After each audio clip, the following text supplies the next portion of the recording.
The ancient world buzzed with whispers of a place where the divine spoke directly to mortals. A place of staggering power, nestled in the rugged heart of Greece, where prophecy shaped empires and kings trembled at the words uttered from its sacred depths. Delphi was more than just a temple, it was a cosmic switchboard, connecting the human realm to the realm of the gods. Imagine a journey, arduous and fraught with peril, undertaken by emperors and commoners alike, all seeking a glimpse into a future shrouded in mystery, an answer to the unanswerable. They climbed the steep slopes of Mount Parnassus, their hearts pounding not just from the ascent, but from the terrifying anticipation of what awaited them. What kind of place could command such reverence, such desperate hope? This was the sanctuary of Apollo, an enigma wrapped in myth and mist. It was here, in this seemingly ordinary geographic location, that the veil between worlds thinned, allowing for direct communication with forces beyond human comprehension. But how did such an extraordinary phenomenon arise in this particular spot, and what made the geography of Delphi so uniquely sacred? And real quick, make sure to subscribe and hit the notification bell for more videos. Now let's get started. Delphi wasn't just chosen at random. Its location was steeped in primordial myths and geological anomalies that believers felt were undeniable signs of its divine significance. Nestled on the slopes of Mount Parnassus, overlooking the Plestos Valley, the natural landscape itself seemed to conspire to create an atmosphere of awe and dread. Deep fissures in the earth, emitting strange vapors, hinted at the chthonic powers at play beneath the surface. Ancient Greeks believed this spot was the omphalos, the very navel of the world, a concept born from the myth of Zeus releasing two eagles from opposite ends of the earth, who then met precisely over Delphi. This designation wasn't just symbolic. It implied a focal point of cosmic energy, a place where the earth itself was alive and permeable to spiritual influence. The dramatic cliffs and treacherous ravines amplified the feeling of being on the precipice of the unknown. The Castalia Spring, with its icy waters, was another vital element, believed to purify those seeking prophecy and to inspire the Pythia herself. Every physical aspect of Delphi, from its elevation to its unique geological features, was interpreted as a sign of its immeasurable power and connection to the divine, setting the stage for the unparalleled prophetic performance that centered around one enigmatic figure. The Pythia. At the heart of Delphi's mystique was the Pythia, the priestess of Apollo, not merely an interpreter, but the very conduit through which the god's voice was said to manifest. She was no ordinary woman. Chosen from among the local women, usually older and of good character, her life was transformed by her sacred role. Once selected, she lived a life set apart, devoted entirely to the oracle. Imagine the weight of such a calling, the immense pressure to communicate truths that could alter the course of nations, to utter words that men would live and die by. She sat enthroned on a tripod over a chasm, her body a vessel for the divine. Questions linger. Was she a willing participant, or was her role more complex, her fate bound to the will of forces she could barely comprehend? The Pythia was not simply a human mouthpiece. She became an instrument, a channel, her personal identity dissolving as the gods supposedly took hold. This transformation, both spiritual and physical, was central to the ritual, making her an object of both reverence and profound pity. But how exactly did this sacred communication, this incredible transfer of divine knowledge, actually begin each time? Before any seeker could approach the Pythia, a meticulous ritual had to be observed, a sequence of purification and sacrifice designed to prepare the space and the participants for divine communion. The process began at dawn, with priests and supplicants gathering for preliminary rites. A goat was typically offered as the primary sacrifice, its willingness to drink cold water often interpreted as an omen of a favorable response from Apollo. This initial sacrifice was more than just an offering, it was a serious test, a crucial indicator of the god's readiness to speak through his prophetess. If the goat shivered, the ritual could proceed. If not, the session was sometimes postponed, reflecting the fickle nature of divine consent. This added another layer of tension and anticipation, a moment when hopes could be instantly dashed. The supplicants themselves underwent purification, bathing in the Castalia spring and making their own offerings, often small cakes or coins, ensuring their piety and readiness. Only then, after these rigorous preparations and omens were deemed favorable, would the Pythia descend into the Aditon, the most sacred inner chamber of the temple. The stage was set, but what happened to her in that mysterious chamber that allowed the voice from beyond to speak? Once inside the Aditon, the inner sanctum, the Pythia would inhale vapors that emanated from a chasm in the earth, and it is here that the true mystery of her prophecy deepens.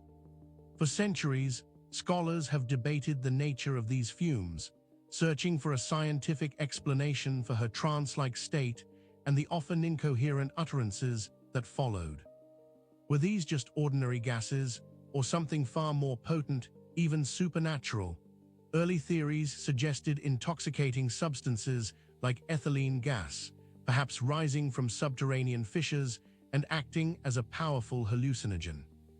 Recent geological studies of the Delphi site have actually shown evidence of ethylene gas emanating from fault lines directly beneath the temple, lending scientific credence to these ancient accounts.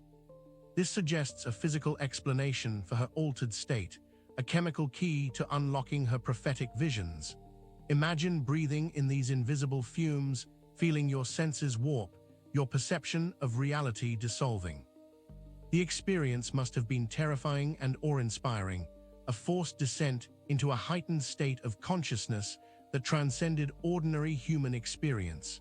But even if the physical mechanism is understood, it doesn't fully explain the content of her prophecies or how a God's message was supposedly delivered. As the hallucinogenic vapors took hold, the Pythia would enter a trance, speaking in a disjointed, sometimes frenzied manner, delivering what was believed to be the direct voice of Apollo. Her words were often enigmatic, fragmented, or even incoherent, a torrent of sounds that required skilled interpreters, the male priests of the temple, to translate. This was not a conversation, but a divine download.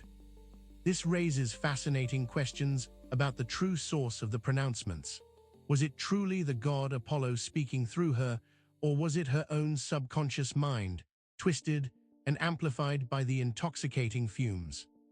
The priests played a critical role, shaping her utterances into verses and oracles that could be understood, sometimes even subtly directing the outcome. Their interpretation was everything. The supplicants, waiting anxiously outside, would listen intently to these interpreted prophecies, clinging to every word for guidance on matters of war, love, politics, and personal fate. The power lay not just in the Pythia's trance, but in the belief that these words were divinely inspired, a direct message from the heavens, making the very act of receiving the prophecy an unparalleled experience. The Temple of Apollo at Delphi was more than just a building. It was meticulously designed as a grand stage for the oracle, an architectural masterpiece intended to heighten the emotional and spiritual impact of the prophecies. Every column, every sculpture, every inscription contributed to an immersive experience, preparing the supplicant for an encounter with the divine. The very grandeur amplified the sense of awe. The approach itself was a pilgrimage, up the sacred way, past treasuries filled with offerings from city-states across the Greek world, each vying to display their piety and wealth. These visual displays of devotion and power underscored the oracle's immense influence and the global significance of its pronouncements. It was a journey that built anticipation with every step, every monument. Inside the temple, the Aditon, shrouded in mystery and accessible only to the Pythia and a select few priests, was the ultimate focal point. The specific acoustics, the dim lighting, perhaps even the lingering scent of incense, all served to create an atmosphere conducive to spiritual encounter. The entire structure conspired to elevate the act of prophecy far beyond mere human interaction, making every word profoundly real. Receiving an oracle from Delphi was not a trivial undertaking, neither in effort nor in expense. It carried an immense cost, both literally and figuratively. Pilgrims had to pay a substantial fee to consult the Pythia, and this payment was often a significant sum, placing the oracle out of reach for the poorest citizens, making it a privilege often reserved for the wealthy and powerful. The economic impact was considerable. Beyond the monetary cost, there was the additional expense of sacrificial animals and various offerings, all contributing to the temple's vast wealth and influence. The journey itself was arduous and dangerous, requiring resources and time, a considerable investment for individuals or city-states seeking divine guidance. The commitment alone signaled the weight of their desperation or ambition.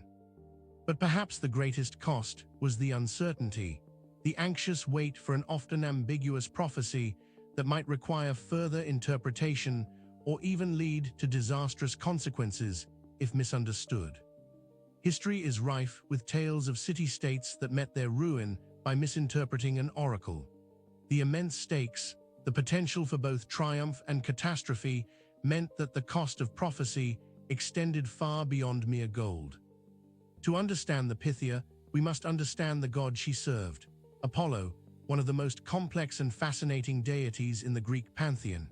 He was the god of light, music, poetry, healing, and archery, but crucially, he was also the god of prophecy, intimately linked to the intellectual and ethical aspects of human existence. His domain was reason, order, and the delicate balance of fate. Apollo was often depicted as a youthful, radiant figure, a bringer of cosmic harmony and divine illumination. However, he also possessed a darker, more punitive side, capable of unleashing plagues and swift, deadly judgment, reflecting the dual nature of divine power.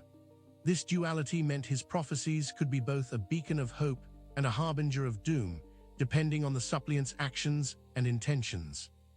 His presence at Delphi was not accidental. Ancient myths describe him slaying the monstrous serpent Python at the site, claiming it as his own.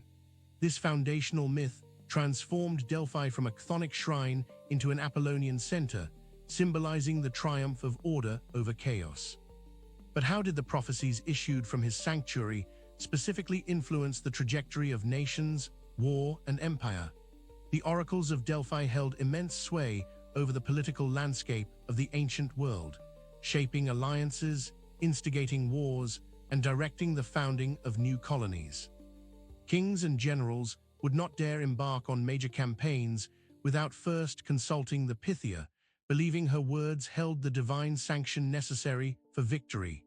The fate of entire city-states hung on her pronouncements. Consider the Persian Wars, when the Athenians sought guidance against Xerxes' colossal invasion. The oracle's initial, terrifying pronouncement of wooden walls caused widespread panic, only to be famously reinterpreted by Themistocles as a call to trust their naval fleet. This strategic reinterpretation, seemingly blessed by Apollo, galvanized Athens and ultimately led to their victory, demonstrating the oracle's profound influence on military decisions.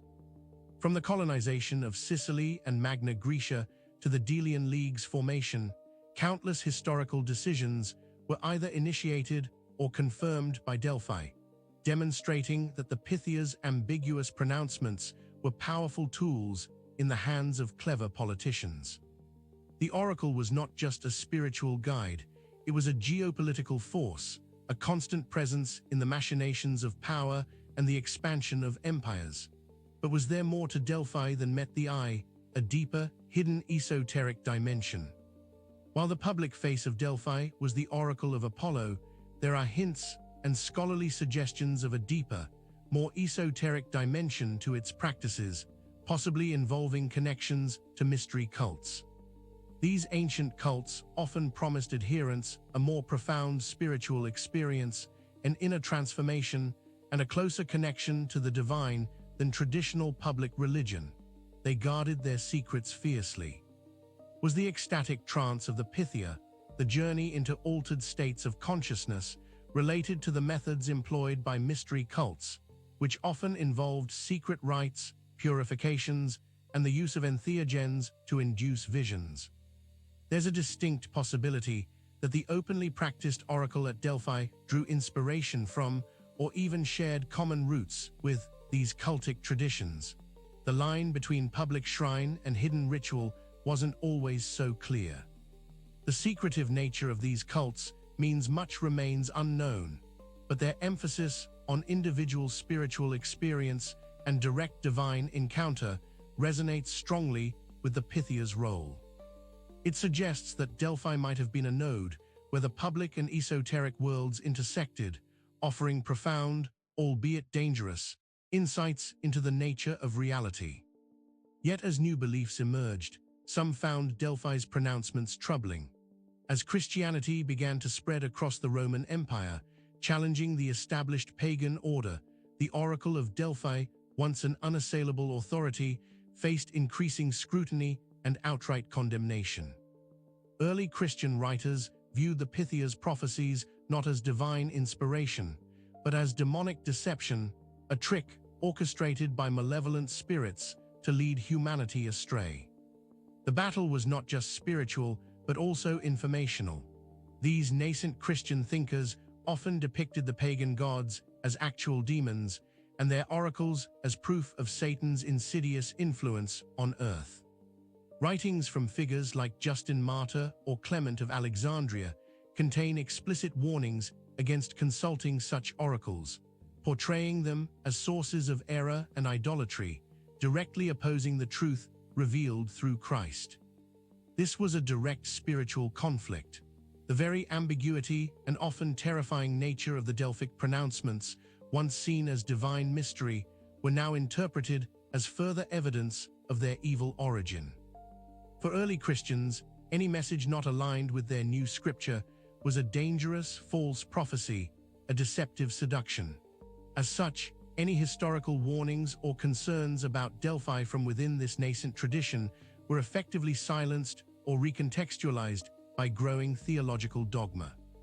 For centuries, the Pythia's trance was dismissed as either an elaborate fraud or a primitive religious delusion. However, in recent decades, modern scientific inquiry has begun to peel back the layers of mystery, providing surprising geological and pharmacological explanations that lend credibility to the ancient accounts. It seems the old stories might not have been so fanciful after all. Geologists have identified intersecting fault lines directly beneath the temple at Delphi, and crucially, these faults are known to emit gases like ethylene, a powerful dissociative anesthetic that can induce an ecstatic, trance-like state. This groundbreaking research offers a plausible, naturalistic explanation for the Pythia's altered consciousness, suggesting she wasn't faking it, but was genuinely affected by environmental factors. This scientific reevaluation doesn't necessarily explain the content of the prophecies, but it fundamentally changes our understanding of the Pythia's experience, providing a physical mechanism for her divine possession. It suggests that ancient peoples, through observation and perhaps unintentional experimentation, stumbled upon a unique natural phenomenon and integrated it into their spiritual practices. But this concept of being possessed is far from unique to Delphi. The phenomenon of spiritual possession, where an individual's body becomes a vessel for a divine or supernatural entity, is not exclusive to ancient Delphi. It is a recurring motif found across countless cultures and spiritual traditions throughout human history. From the shamans of Siberia to the voodoo priests of Haiti, the idea of an entity speaking through a human conduit appears globally. There's a universality to this intense experience. In many African and Afro-Caribbean religions, devotees enter trance states during rituals, believed to be ridden by various orishas or loas, speaking their messages and performing their dances. These experiences are often profoundly physical, involving altered voices, spontaneous movements, and a temporary loss of personal identity, just as described for the Pythia. the parallels are striking and undeniable. This widespread occurrence begs the question, is there a shared human neurobiological capacity for these altered states of consciousness, experienced and interpreted differently across cultures? Or is it evidence of a deeper spiritual reality where beings from other realms can indeed interface with and influence our physical world? This deeper mystery remains. Delphi was saturated with symbolism, layers of hidden meaning readily understood by the initiated and subtly influencing the experience of every pilgrim. Beyond the explicit myths, the very architecture, the artistic decorations, and even the natural features of the site communicated profound truths about the universe and humanity's place within it. Nothing was accidental, everything was intentional. The Omphalos stone, a prominent feature at the sanctuary, was not merely a geographical marker, but a symbol of cosmic centrality, connecting Delphi to the very fabric of existence. The various sculptures depicting gods, heroes, and mythological creatures weren't just decorative. They were didactic, telling stories that reinforced the moral and spiritual teachings associated with Apollo and the oracle. Every image had a purpose. Even the Pythia herself, seated on her tripod over the chasm, was a powerful symbol, a bridge between worlds, embodying the precarious yet essential connection between mortals and the divine. These symbols were not just for contemplation.